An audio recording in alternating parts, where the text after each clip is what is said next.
Mabilis naman ang naging paghupa ng baha sa Rizal dahil sa maayos na flood control project at pagtutulungan ng mga lokal na pamahalaan. Tinutukan niya ni Juan Antonio.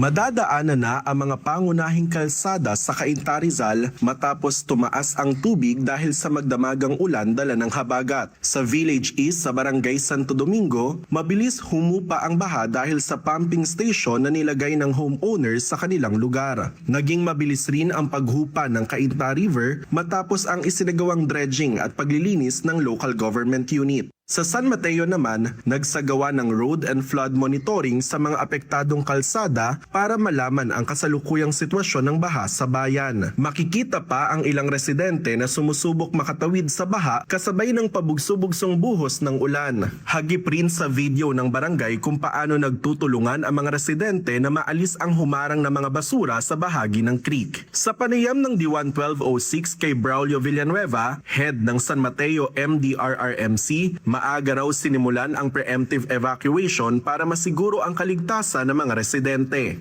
Hapon pa po, mga nailikas na po, halos lahat po nailikas na rin yung mga 11 barangays na naapektuhan. Nakatulong rin ang flood control kaya hindi binaha ang bayan. Kapansin-pansin daw kasi na naging mabilis ang paghupa ng tubig baha.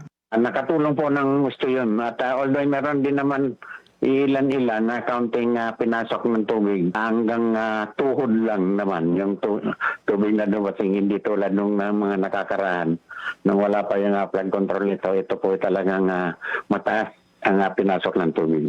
Sa Antipolo City, sisilong lang sana ang lalaki sa puno dahil sa biglang pagbuhos ng ulan. Pero biglang bumagsak ang puno at poste ng kuryente. Nadala pa ang biktima sa Rizal Provincial Hospital pero binawian din ito ng buhay. Tutulungan naman ng Antipolo City LGU ang biktima hanggang sa kanyang libing. Nabalot naman ng pag-alala ang ilang residente sa Taytay Rizal dahil bumigay ang bahagi ng riprap sa Golden City. Nagsagawa na ng inspeksyon ang Taytay MDRRMC kung saan naglatag na sila ng precautionary measures upang maiwasan ang tuluyang pagkasira ng riprap.